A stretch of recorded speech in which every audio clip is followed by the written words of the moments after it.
a conversation I'm having multiple times a week easily is it revolves around 1031 exchanges. Owner has a building and they're on the fence, like, how do I navigate this? Do I find a property that I want to buy, get it under contract, and then once I do that, then go and sell my building, which can be done. You can do it either way. Or the other option is list your building, get it under contract, and then find the trade property. What I find is a lot of clients, they're leaning towards the let's find a property first and then get under contract and then sell my building. And I understand why they're leaning that way. Their fear is, what if I sell my building and then I can't find a good trade property in the amount of time after the closing? And that's a valid concern. But what I find is when we talk through it, it becomes clearer to the client that one path is way more strategic and sets you up for success. So let's play it out. So let's say you find a property you like to buy, and if it's good real estate, you're probably competing against other buyers. If you're going to make an offer that's contingent on you selling another property, why would the seller of that building want to go with your offer if there's cleaner offers that have more surety to get to the finish line? You could win the deal still, but you're probably going to have to pay 5% at least above market in order for them to go with the more risky offer. So in that scenario, you're probably going to have to overpay a bit. And then let's say you do get it under contract, the property you want to buy. Now you have to go and rush to sell your building quickly so you can buy this other property. You want to find that right person, right time, right place to get absolute top dollar when it's time for the big payday on the sale of your property. So in that scenario, you are maybe overpaying on the buy side, and then you're rushing to sell your building, which I think is not ideal. On the other hand, let's say you list your property first or get your property under contract first. There are ways to negotiate the sale of your property where we can set up where a buyer has 5-6 months of runway to find the right property, where you negotiate that into the contract on the property you're selling, that you have options to extend the closing because the clock doesn't start until the closing day. And really, once a deal is hard is when you should start making offers on deals. And, in 5-6 months, we're going to bring you a lot of options. You're going to see a lot of properties and have a lot of deals to make runs at.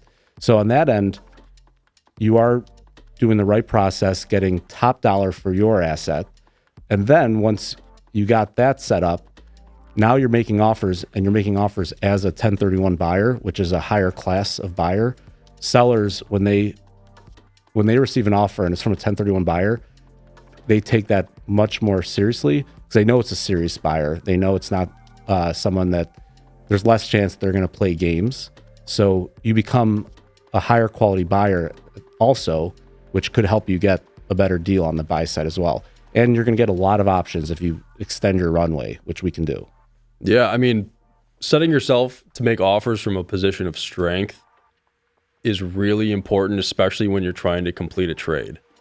The last thing you want to do is, like you said, rush that process on one side, or put yourself at a disadvantage from the get-go when you're trying to pursue the purchase of a property that you actually want to own. In our experience, like the chicken or the egg is the conversation we always have with trade buyers, but the guys that we've worked with, and we did a trade deal earlier this year where we represented the sale of the property that they were trading out of. We represented the purchase of the property that they were trading into.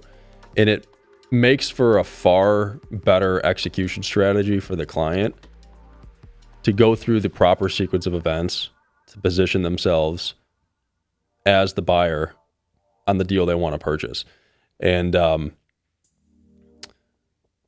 one thing that people often forget too, in addition to negotiating and options to extend a closing in order to give a trade client as much time as possible to find their properties to identify, you still, oftentimes, people forget that you still have the pre-market preparation time before you actually list their building to sell.